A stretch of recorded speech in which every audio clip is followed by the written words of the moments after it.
మీరు ఒక విషయం గమనించండి.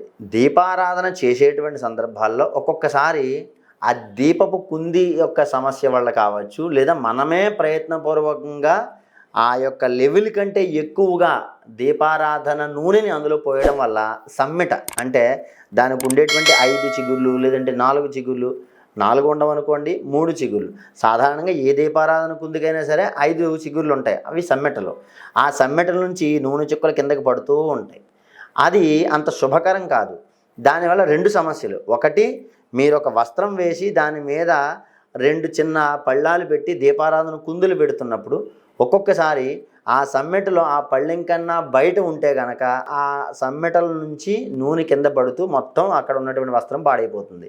లేదా ఒక తమలపాకు వేసి ఆ తమలపాకు మీద ఈ యొక్క 2 పళ్ళాలు పెట్టి దీపారాధన కుందులు ఉంచినప్పుడు తమలపాకు మీద పడి తమలపాకు కిందంతా కూడా అది ఊట కింద కారిపోతూ ఉంటుంది. ఇది మనం పూజ చేసేటువంటి సందర్భంలో 2 రకాలుగాను సమస్య. ఒకటి, చూసేవారికి బాగోదు. రెండోది, మన దృష్టి అంతా కూడా అందులో ఉన్నటువంటి నూనె అయిపోతుందా అనేటువంటి రీతిలో ఉంటుంది. ఎందుకు, అన్ని సందర్భాల్లోనూ మీరు పూజా మందిరంలో లేదంటే ఆ దీపారాధనకి దగ్గరగా ఉండి పూజ చేయరుగా. ఆ దీపారాధన కనీసం మీకు 2-3 అడుగుల దూరంలో దేవుని యొక్క ఫోటోల దగ్గర ఎక్కడ ఉంటుంది.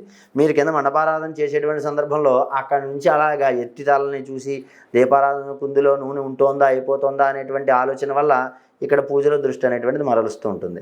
అటువంటి సందర్భాలు లేకుండా మంచిగా ఎంతవరకు కావాలో అంతవరకు పోసుకుని దానికి ఇబ్బంది లేకుండా వ్యవహారం చేయడం అనేటువంటిది సర్వోత్తమము.